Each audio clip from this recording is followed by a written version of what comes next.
ஒரு குழந்தையின் மௌனம் ஒப்புதல் இல்லை, அதிகாரம், அனுமதி இல்லை. பேருந்து ஓடிக்கொண்டிருந்தது. திரையில் சினிமா வசனம், ஆண் குரலில் வீர வசனம். ஆனால் அவளின் மனசுக்குள் அந்த சத்தம் கூட நுழைய முடியாத ஒரு இடம் இருந்தது. அந்த இடத்துல ஒரு பயம்தான் நிரந்தர வாசம். ஜன்னல் வழியாக நிலவும் கூடவே வந்தது. நிலா எதுவும் கேட்கல, எதையும் தீர்ப்பு சொல்லலை, பார்த்துக்கிட்டே இருந்தது. 20 வருஷம் கழித்து அவள் திரும்பி வந்த ஊர், அவள் வாழ்ந்த மண். ஆனால் அந்த இடங்கள் இப்போ அவளை பாதுகாப்பாக அணைக்கலை. ஏன்னா நினைவுகளுக்கும் நிழல்கள் உண்டு. பள்ளி ஒரு குழந்தைக்கு 2வது வீடு. ஆனால் சில குழந்தைகளுக்கு அதே இடம் பயத்தின் முதல் முகவரி. அப்போ தோல்வி அடைவது கல்வி மட்டும் இல்லை, மனிதம் தான். அந்த வீட்டு வாசலில் ஒரு நொடி நின்றாள்.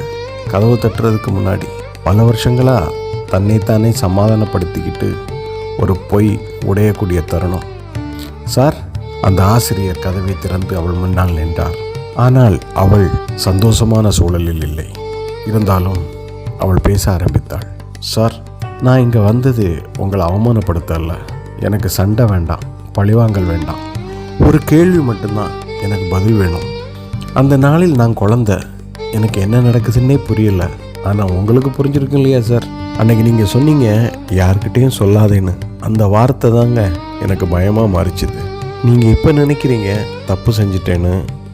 அன்னைக்கே நீங்கள் அதை தப்புன்னு நினச்சிருந்தா செய்யாமல் இருந்திருக்கலாம் சார். மகிழ்ச்சி வந்தால் கூட நான் சந்தேகப்பட்டேன். நான் வளர்ந்தேன், படித்தேன், வேலை பார்த்தேன். ஆனால் அந்த குழந்தை எனக்குள்ளேயே சிக்கிக்கிடுச்சு சார். சில மௌனங்கள் கத்தல்களை விட கொடியது. அப்போது ஒரு குழந்தையின் கொலுசு சத்தம். அவள் அந்த குழந்தையை பார்த்துவிட்டு, யார் சார் இது? உங்கள் பேத்தியா? ஸ்கூலில் சேர்த்துட்டிங்களா சார்? பார்த்து கவனமாக அனுப்புங்க சார்.